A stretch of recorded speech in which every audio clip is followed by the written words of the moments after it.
بسم اللہ الرحمن الرحیم۔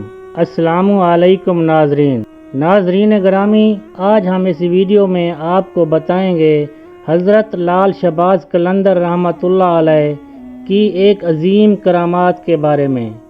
حضرت لال شہباز قلندر رحمۃ اللہ علیہ کہیں جا رہے تھے، راستے میں ایک ریچھ نچانے والا نظر آیا۔ آپ رحمۃ اللہ علیہ نے پوچھا، تم کون ہو؟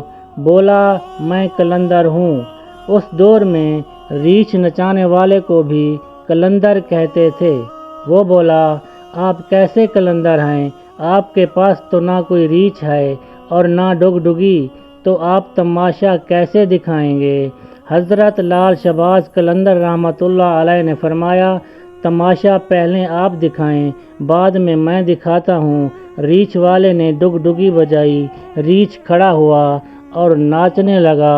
وہ بولا، حضور اب آپ کی باری ہے۔ حضرت لال شہباز قلندر رحمۃ اللہ علیہ درخت کی ٹہنیوں پر کھڑے ہو گئے اور کہا، نیچے سے گزر جاؤ، لیکن یاد رکھنا، آگے جانا، پیچھے واپس نہ آنا۔ جیسے ہی وہ نیچے سے گزرا تو ماحول بھی بدل گیا، نہ وہ سورج کی گرمی اور نہ ہی گرد و غبار۔ اسی سوچ میں تھا کہ ایک بہت بڑا لشکر تیزی سے اس کی طرف آ رہا تھا۔ وہ گھبرا گیا، آج اس کی جان گئی۔ لشکر کا سپہ سالار آگے بڑھا، اس سے پہلے وہ کچھ کہتا، لشکر کا سپہ سالار بولا، بادشاہ سلامت، آپ کہاں غائب ہو گئے تھے؟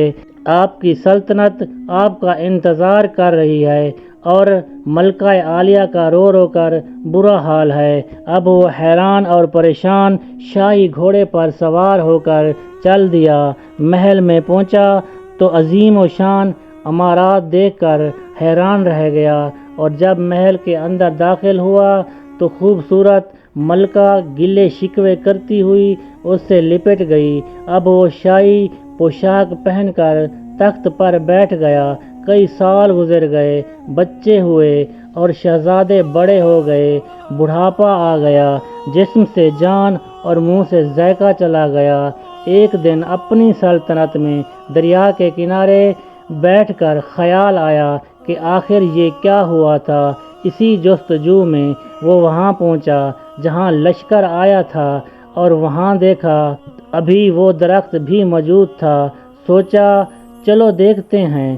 درخت کے نیچے سے گزرا تو ماحول ہی بدل گیا۔ وہیں وقت، وہیں مقام، اور سامنے ریچھ اور ڈگڈگی پڑی ہوئی تھی۔ وہیں گرمی، وہیں گرد و غبار، اور دیکھا حضرت شہباز لال قلندر رحمۃ اللہ علیہ وہاں اسی حالت میں کھڑے ہوئے تھے۔